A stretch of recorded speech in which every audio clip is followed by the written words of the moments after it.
Perbedaan di sini dengan jarak waktu, saudara.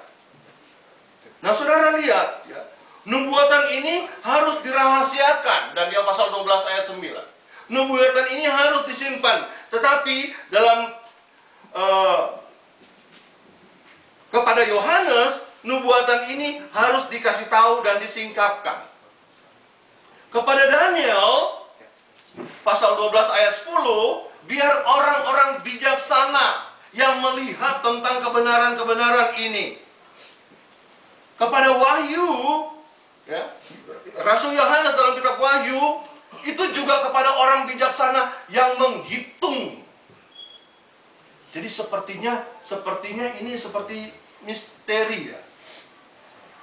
Sesuatu yang luar biasa, saudara. Nah, saudara-saudara yang kekasih dalam Tuhan, ternyata kalau kita baca dalam kitab Wahyu tentang waktunya sudah dekat, Tuhan nggak bilang tahunnya, saudara. Tapi hendaklah orang bijaksana menghitung. Tuhan nggak bilang tahun berapa, bulan apa, hari apa, jam berapa. Tidak. Tetapi, saudara lihat dulu di dalam Matius 16. Matius pasal 16, ayat 2 sampai dengan ayat yang ke-3. Tolong bantu saya baca. Matius 16, ayat 2 sampai dengan ayat yang ke-3. Tetapi jawab Yesus, pada petang hari, karena langit merah, kamu berkata, hari akan cerah. Dan pada pagi hari, karena langit merah dan redup, kamu berkata, hari buruk. Rupa langit kamu tahu membedakannya, tetapi tanda-tanda zaman tidak. Saudara lihat, Tuhan tidak katakan tentang hari H dan tahun tertentu. Tetapi Tuhan katakan, hendaklah setiap orang bijaksana menggunakan pertama mata untuk melihat. Apa yang saudara lihat? Tentang akhir zaman. Saudara pasti semua tahu tentang gempa yang baru ini di Skalanya menjadi global. Ya. Akhir zaman, dulu secara lokal kejadiannya, tapi akhir zaman tanda-tandanya tuh seluruh dunia ikut menderita. Iya. Saudara bisa lihat globalisasi tentang gempa di Sumatera. Kemudian menyusul di Samoa, Filipina, India, di dalam 1 bulan. Gempa yang makan ribuan orang. Pertama, Tuhan bilang mata. Kemudian Tuhan katakan pikiran untuk analisa. Kalau kita sudah lihat itu, apa yang kita pikir? Apa yang kita pikir? Oh, biasa-biasa aja. Begitu. Apa yang kita pikir? Gempa sana sini, peperangan sana sini, penyakit-penyakit baru timbul. Oh, biasa-biasa aja. Begitu. swine flu. Gunakan. Ya, macam-macam flu.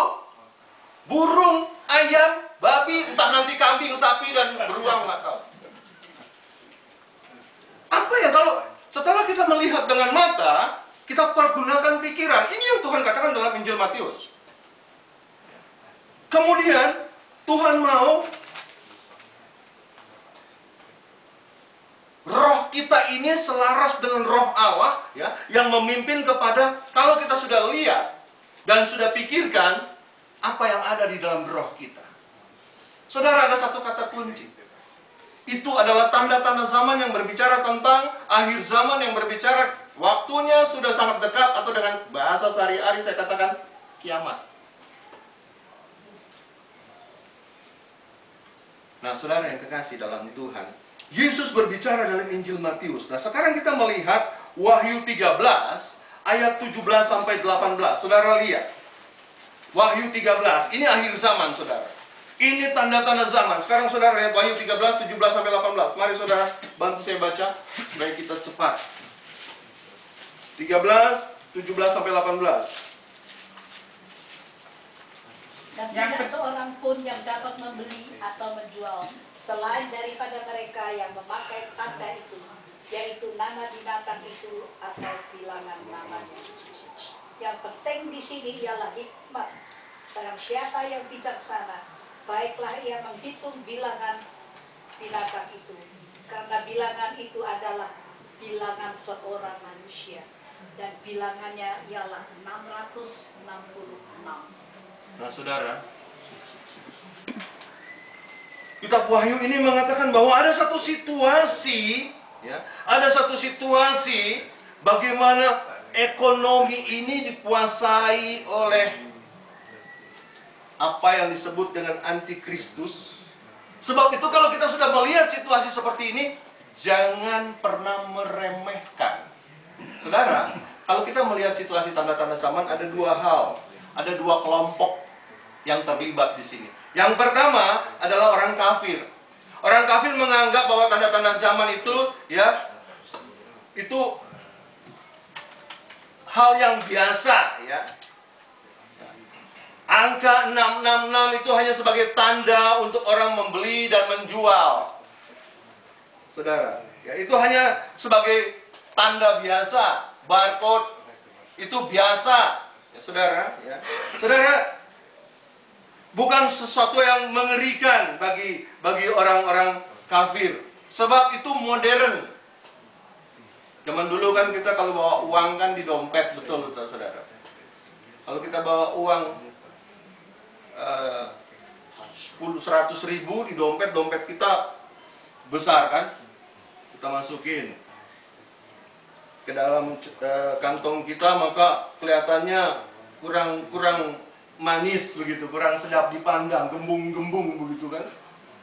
Kemudian modernisasi bertambah, sekarang uang itu ada di kartu plastik, tetapi tetap menggembung juga, karena di dalam dompet selain kartu plastik, kartu debit kita, kartu kredit kita, di situ juga ada driver license, di situ juga ada medical, saudara, di situ juga ada banyak kartu-kartu yang lain, saudara.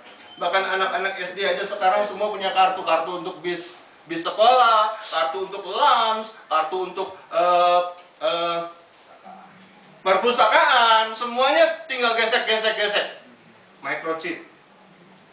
Nanti ada yang lebih ringan lagi, membuat orang nggak bawa dompet lagi, karena dirubah menjadi biochip.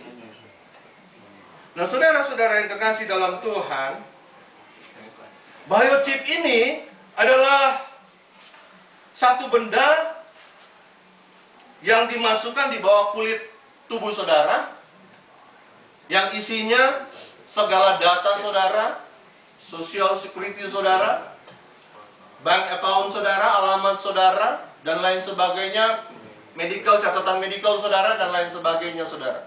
Ini sangat kecil, ya, dimasukkan dalam tubuh itu sangat kecil. Dia itu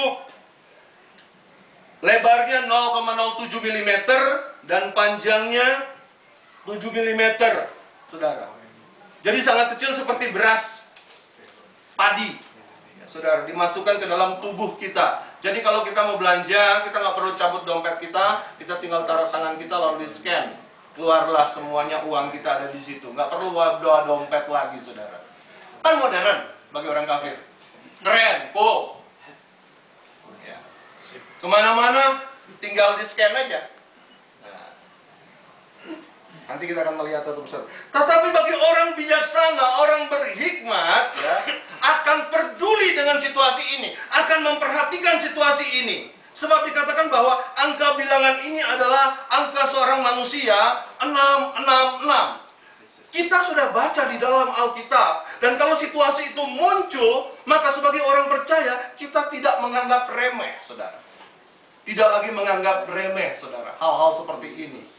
Kita harus betul-betul melihat bahwa ternyata sekarang saudara dan saya ada di penghujung dari akhir zaman. Kita tidak bisa santai-santai lagi hari ini, saudara.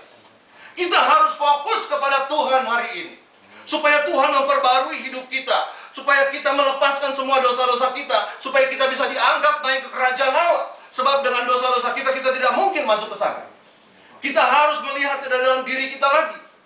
Situasinya sudah, waktunya sudah sangat-sangat dekat. Dan segala sesuatu yang tadi saya katakan itu akan dikuasai oleh apa yang disebut dengan antikristus. Nah, saudara, sebentar.